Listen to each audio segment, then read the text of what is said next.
Across Britain, Halloween brings lights, laughter, and fear, but some celebrations hide real ghosts behind the masks. Tonight, we uncover the UK's most haunted Halloween events. Alton Towers Scarefest. When dusk falls over the Staffordshire Hills, the lights of Alton Towers begin to flicker like restless lanterns. By day, it is one of Britain's most famous theme parks, laughter rides, and the scent of autumn fires drifting through the trees. But as October deepens, the park changes. The air grows colder, the towers whisper, and Alton becomes something far older than fun. Long before the roller coasters, this was the ancestral home of the Earls of Shrewsbury, a family surrounded by tales of tragedy. One legend tells of a beggar woman who cursed the Earl after being turned away. That curse, they say, doomed the family to sorrow and madness, and the echo of it still haunts these grounds. The ruins of the old mansion remain crumbling and overgrown at the very heart of the park, and each Halloween, the festival known as Scarefest invites the living to walk among its shadows once more. Visitors speak of strange chills around the towers long after the crowds have gone. A handful have seen a figure in grey drifting through the corridors where no actors are placed. Others recall the sound of a child's laughter beneath the vaulted ceilings, though the maze attractions nearby had already closed for the night. Security guards have reported lights switching on and off in locked rooms and footsteps following them through the ruined hall. Some say the spirit belongs to Emily Alton, the young girl at the heart of the park's ghostly folklore, whose presence inspired one of its haunted rides. Others whisper of servants who never left, trapped within the great house when it was abandoned to ruin. Whether imagination or something deeper, few deny that the air here feels heavier once the daylight fades. So when the park gates open, this Halloween, thousands will come again for the thrills, the rides, the Scarefest shows. But in the quiet corners of the towers, where ivy climbs the walls and echoes breathe in the dark, something else may already be waiting. Patient, unseen, and older than any attraction ever built. York Maze Hallowscream. Across the quiet farmlands near Elvington, just outside York, a sea of corn hides something far from ordinary. Each autumn, the fields of York Maze transform into Hallowscream, a sprawling festival of fright, where 5 haunted houses rise from the stubble and hundreds of performers roam the night. Yet beneath the flashing lights and laughter, there are older stories whispered by the locals. They say this ground remembers a tragedy.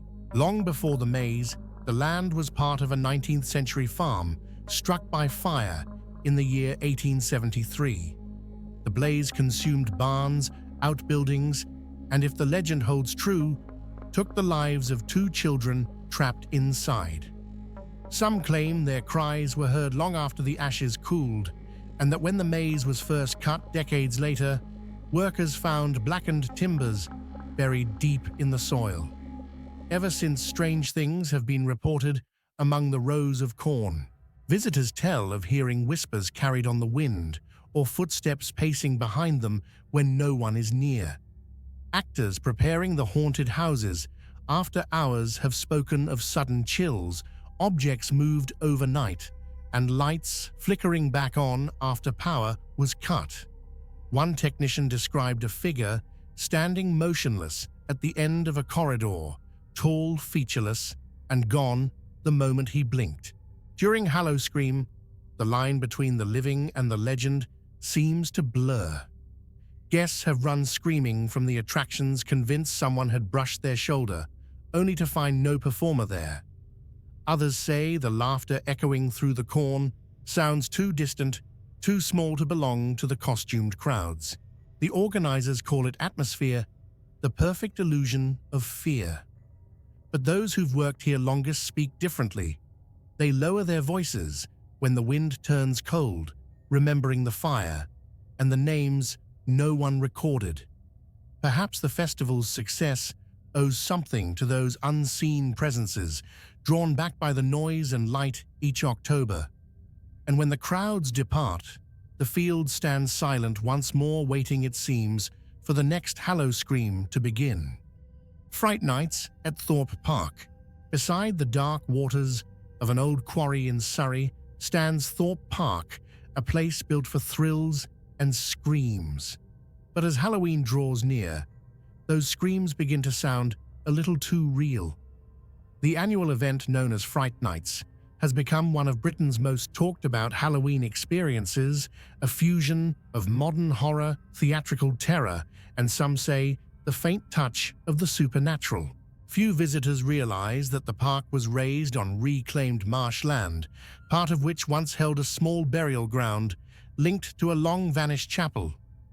During construction in the 1970s, workers unearthed fragments of coffins and human remains. They were reinterred, but the stories persisted of machinery breaking down for no reason and of a pale figure glimpsed wandering the mist-covered banks at dawn. Even today, the area around the lake carries a stillness that unsettles those who linger too long after dark. Every October, Fright Nights fills that same ground with light smoke and the sound of running feet. Guests weave through scare zones and haunted mazes, chased by actors who vanish into fog. But there are moments when the performance feels strangely genuine. Security cameras have captured unexplained shadows moving across empty corridors. Staff finishing late speak of cold pockets of air inside sealed sets and the feeling of being watched from corners left unlit. One performer recalled seeing a woman in white standing just beyond the floodlights, watching silently as the actors rehearsed. When they approached, the figure dissolved into mist. Others mention footsteps echoing along the wooden bridge to the island when the park is closed, or a child's giggle drifting over the water in the small hours. Thorpe Park denies any haunting calling the tales part of the Halloween spirit, yet the legends grow each year. Perhaps it is coincidence that the rides seem to falter most often in October, or perhaps when the floodlights die and the visitors leave, something from that old forgotten ground rises again to join the show. The London Bridge experience entombs beneath the crowded streets of Suffolk, where the rumble of traffic passes over ancient stone, lies one of London's darkest underworlds. The London Bridge experience entombs draws thousands each Halloween, a descent through history and horror where actors recreate the city's bloodiest past. Yet even without the costumes, these vaults have long been regarded as truly haunted. The complex sits on the remains of the original London Bridge, a site that has witnessed fire plague and execution. For centuries, traitors' heads were displayed on spikes above its arches and beneath a network of burial vaults spread into the earth. When construction crews reopened the area in the early 2000s, they uncovered bones, forgotten passageways, and air so stale it burned the lungs. Some workers refused to return after reporting whispering voices and cold drafts that came from sealed walls. Today, those tunnels form the heart of the London Bridge experience. Visitors descend into darkness, surrounded by flickering lanterns and the scent of damp stone.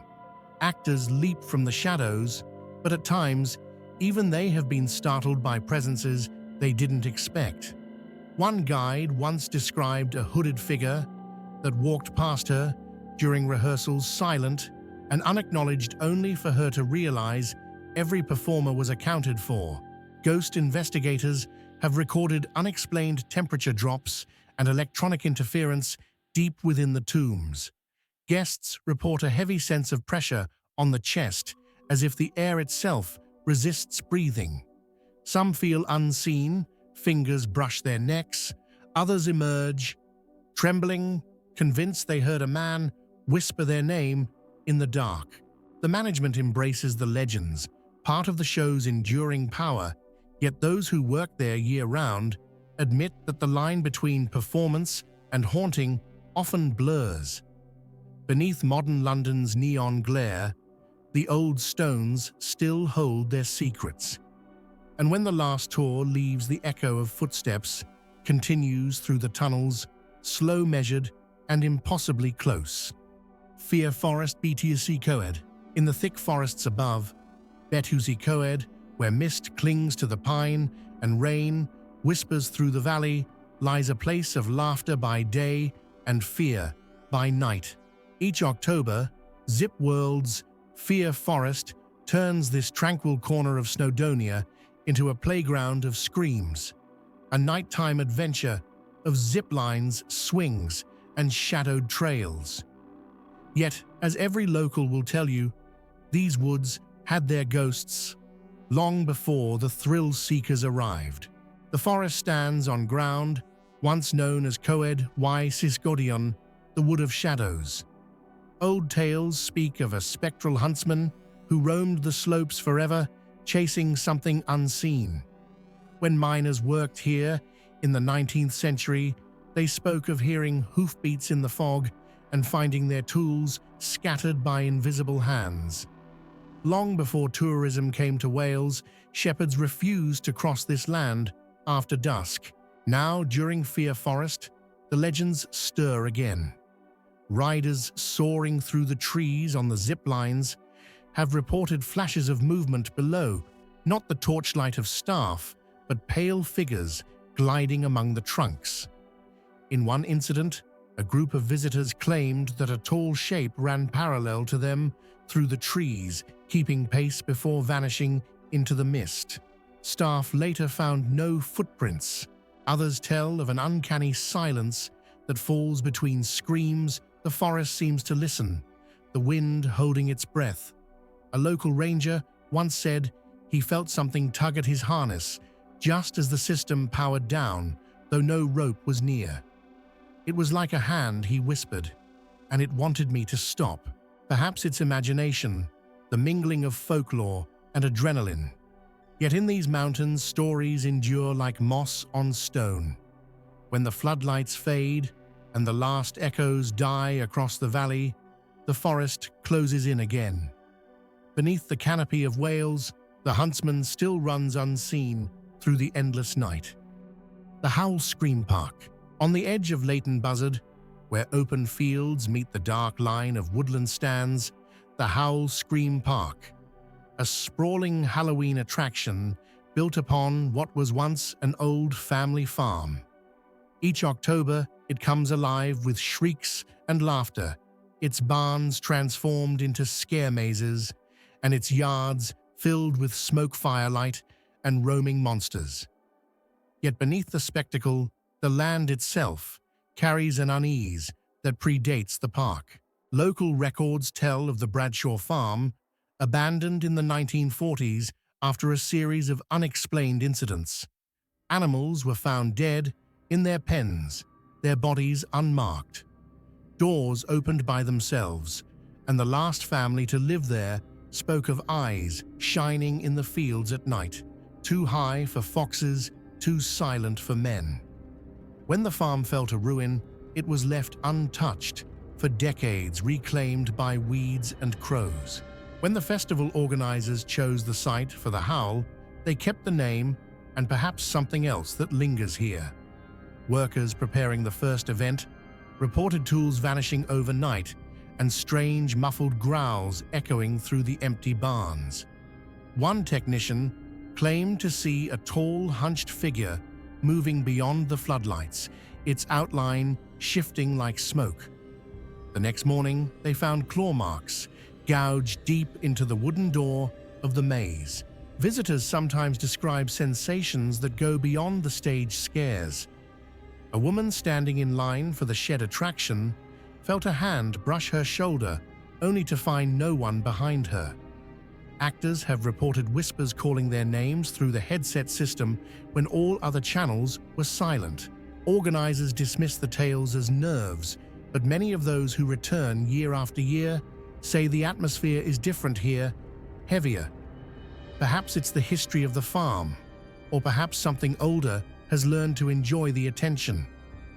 And when the floodlights dim and the last screams fade across the Bedfordshire night, the Howes fields fall silent again, save for the rustle of something moving just beyond sight. Shriek Week Drusilla's Zoo Park. By daylight, Drusilla's Zoo Park in Alfriston is one of England's most cheerful family attractions, a place of children's laughter, animal calls, and autumn sunlight glinting on the enclosures. But when October draws close, the park shifts into its darker season. During Shriek Week, the animals remain, but the air changes. Shadows seem to gather earlier, and the laughter carries an edge of unease. The zoo stands on land that once formed part of an old Victorian estate. Before it became a sanctuary, locals spoke of a small tragedy, the death of a caretaker's daughter Emily, who fell into a pond near the gardens. They said her father searched the grounds every night for years, lantern in hand, until he too passed away. When the zoo was built decades later, the story was nearly forgotten. Nearly. Keepers working late have often spoken of strange disturbances after dusk. Food bowls overturned without cause, doors swinging open, animals pacing their enclosures as if watching something unseen. One evening, a staff member closing the lemur walkthrough heard a child's giggle from the darkened path, though every visitor had already gone. Others described the faint smell of lilies drifting through the air, the same flowers once planted around the old pond. During Shriek Week, when actors and decorations fill the park, the line between performance and legend blurs. Guests have captured orbs of light on cameras hovering near the children's rides. Some parents swear they've heard their child talking to a girl in white near the picnic lawns, only to find no one there. The management keeps the focus on fun, never ghosts. Yet the staff who've worked through many seasons admit they feel watched after closing, especially near the north enclosure where the old pond once lay. Whether it's the spirit of Emily or the echo of her father's endless search, no one knows. But each Halloween, as Shriek Week begins and the lights glow bright against the Sussex sky, a little girl's laughter seems to return, soft, fleeting, and not quite part of the show. Halloween at Blenheim Palace. Majestic and golden beneath its long avenue of trees, Blenheim Palace seems untouched by fear. Built for the Duke of Marlborough in the early 18th century, it stands as one of Britain's grandest homes, a place of marble halls, glittering chandeliers, and manicured perfection. Yet each autumn, as the nights lengthen, even Blenheim gathers its shadows. The annual Halloween light trail transforms the palace grounds into a world of firelight and ghosts, and for some, the haunting feels more than theatrical. Blenheim has always carried whispers of spirits. Staff have long spoken of a figure in military dress wandering the corridors near the long library, said to resemble the first Duke himself. In the early 20th century, servants refused to work after dark in the West Wing, claiming to hear footsteps pacing an empty hall and the sound of a man clearing his throat. Visitors in later years reported sudden chills in the Great Court, as though watched from the upper windows. When the Halloween trail winds through the parkland, these stories resurface. Lanterns flicker beside the lake, and smoke rolls across the water, shaping faces that dissolve before the eye can focus. Some guests have felt a hand brush their sleeve as they cross the bridge. Others say the reflections in the water don't always match those above it. During rehearsals, one technician claimed to see a solitary figure standing in the mist silhouetted against the palace, only to vanish when approached. Whether coincidence or something older awakened by light and music, the mood is unmistakable. Even the palace guides admit that the air changes during the festival, quieter, heavier, as if the house remembers too much. The organizers speak of art and celebration, not ghosts. But as the final lights fade across the lake and the crowds drift home through the avenue, Blenheim's vast facade returns to silence. Behind those tall windows, something unseen still keeps its watch patient proud and unwilling to leave the house it once commanded. Derry Halloween. On the banks of the River Foyle, beneath the stone walls of the old walled city, the people of Derry celebrate Halloween as no one else in the world. Fire dances on the water masks fill the streets, and ancient drums echo between Georgian buildings. Yet behind the revelry, Derry's Halloween carries an older pulse, the lingering spirit of Samhain, the Celtic festival that marked the thin line between the living and the dead. The celebration began decades ago as a small community gathering, but it has grown into Europe's largest Halloween festival. For 3 nights, the city transforms into a stage of fire gardens, haunted houses, and ghost parades, yet locals will tell you the magic here is not only performance. They speak of the veil thinning over the foil of shapes glimpsed in the river mist, and of candles that gutter though no wind blows. The old quarter around Bishopsgate is said to be particularly restless. Residents of centuries-old houses have described footsteps along the walls and voices whispering names long forgotten. During festival nights, some claim the spirits join the living, a shadow seen dancing among the costumed crowds, or a stranger's face in a photograph that no one remembers taking. One storyteller recalls a night when the parade passed through the bogside and the lights suddenly dimmed, leaving the crowd in eerie silence. Then faintly, from somewhere among the drums, came a woman's lament in Irish Gaelic, clear, mournful, and impossible to trace. The next moment, the music returned and the sound was gone. For Derry, the haunting is not something to fear, but to honor. The city embraces its ghosts as part of its soul, memory, sorrow, and celebration woven together. When the final fireworks fade and the mist closes over the river, the people return home, smiling, candles still burning in their windows. They say it keeps the spirits company, just for one more night until Samhain's gate closes again. Tulleys Shocktober.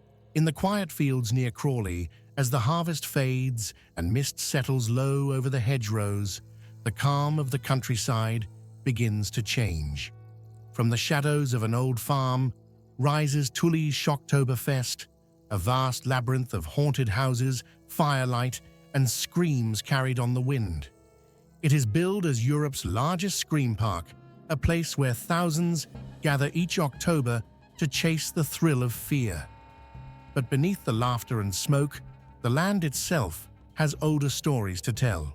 Long before the festival, these acres belonged to the Tulleys family farmers who worked the soil for generations.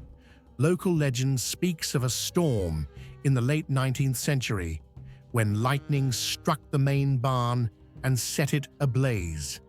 3 men rushed in to save the livestock and were never seen again. The charred foundations of that barn still lie beneath the modern site, and some say the festival's haunted hayride follows the very track the rescuers once took into the fire. Staff preparing the attractions late at night report odd sounds from the darkened barns, a heavy tread on the loft stairs, a chain dragging slowly across the floor. Others have heard muffled voices calling for help fading when lights are turned on. During construction of one of the mazes, workers unearthed old nails twisted by heat, and the ground beneath them smelled faintly of smoke. Visitors often dismiss the chill they feel as part of the show, yet a few have described moments that seem unscripted. A young couple once told of seeing a figure wreathed in sparks walk across the path ahead, only to vanish before the next strobe flash. A performer in full costume claimed that during rehearsal, someone whispered her name directly into her ear, though she was alone in the maze. Perhaps it is the clever design of Shocktober Fest, or perhaps the land remembers its own terror. Each October, the festival returns louder, brighter, more chaotic, and still, somewhere beyond the laughter and light, a faint smell of burning lingers in the night air. When the lights fade and the laughter dies, some echoes still remain. If these hauntings intrigued you, subscribe to Creepy Experience, share your thoughts below, and join us for the next chilling journey.